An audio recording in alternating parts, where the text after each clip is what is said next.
Ну и не только враг России. Ты был в 2 чеченских, во второй, причем ты был контрактником. И вот уже в Украине, в Киеве, да, среди, ну, так называют, их называют мухаджиры, это люди, которые выехали из Чечни вынужденно, да, то есть это люди, вот среди них ходили разговоры, может быть, ты слышал, не знаю, слухи о том, что за твою голову, в частности, также есть вероятность отдать $30 000. Причем эти разговоры ходили не среди кадыровцев, да, то есть людей подконтрольных Путину, а среди тех чеченцев, которые тогда воевали в батальоне Джихара Дудаева и потом уже шейха Мансура здесь, в Украине. Ты об этом что-то слышал? Нет, я об этом ничего не знаю. Я об этом ничего не знаю. То есть ты считаешь себя врагом России, но ведь это могли сделать и чеченцы в том числе? Ну, не думаю. Зачем? Было масса возможностей все это сделать и масса способов. Я не думаю. Мне кажется, это слухи. Но здесь для меня доказательств недостаточно. Но все-таки ты был во второй чеченской, был там контрактником. Я не могу не спросить об этом. Ты убивал людей? Я на 99% уверен, что нет. Слава Богу, я сейчас благодарю Бога за это, что на мне нет крови.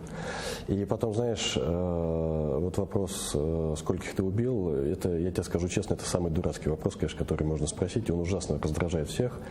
Почему никто не спрашивает, сколько человек я спас, сколько человек ты спас? А я, слава тебе Богу, спас больше. То есть не то, что больше, я уверен, что я никого не убил, но какой-то процент все-таки остается, потому что я же, конечно, стрелял. Не, ну это важный вопрос. Ты был там не как журналист, ты был там как военный, со стороны российской армии. О том, что творила российская армия, написано не только в 2 книгах Политковской, да, очень многих открытых источников, поэтому как бы я не могла не спросить об этом у тебя. Ты через год вот, уже ушел, да, 99-й год, ты когда ушел со второй чеченской? Я там пробыл около полугода. Чуть меньше, месяцев 5, наверное. Ты публично извинялся перед каждый раз, постоянно. И готов повторить сейчас. Я понимаю, что я был солдатом имперской захватнической войны. Я понимаю, что я пришел на чужую землю с оружием. И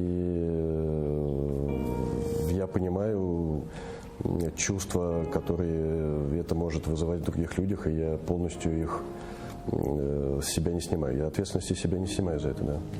Ну, я вот, когда мы говорили про то, мог ли убить, да, в одном из интервью ты говорил, что у тебя после гибели друга, да, Игоря, если я не ошибаюсь, цитирую, ты говорил, что у меня крышу снесло полностью. Я хотел тогда убить всех, включая женщин, детей и стариков.